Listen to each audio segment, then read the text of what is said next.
I used Walker Max Fleming Hot Crisp for making crispy chicken bites in the air fryer, and oh, they came out so good. If you want to see how I did it, let's get started. Cut your chicken breast into bite-sized pieces, put them in a bowl, and then add your choice of seasonings.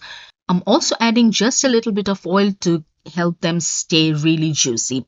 Now you take Fleming Hot Crisp and you gotta crush them. I couldn't find a Ziploc bag, but any poly bag will do the job. Crush them, but you don't have to go very, very fine.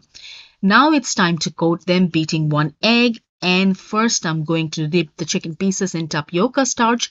If you don't have it handy, you can also use flour. Next, egg dipping, and then finally coat them with crisp.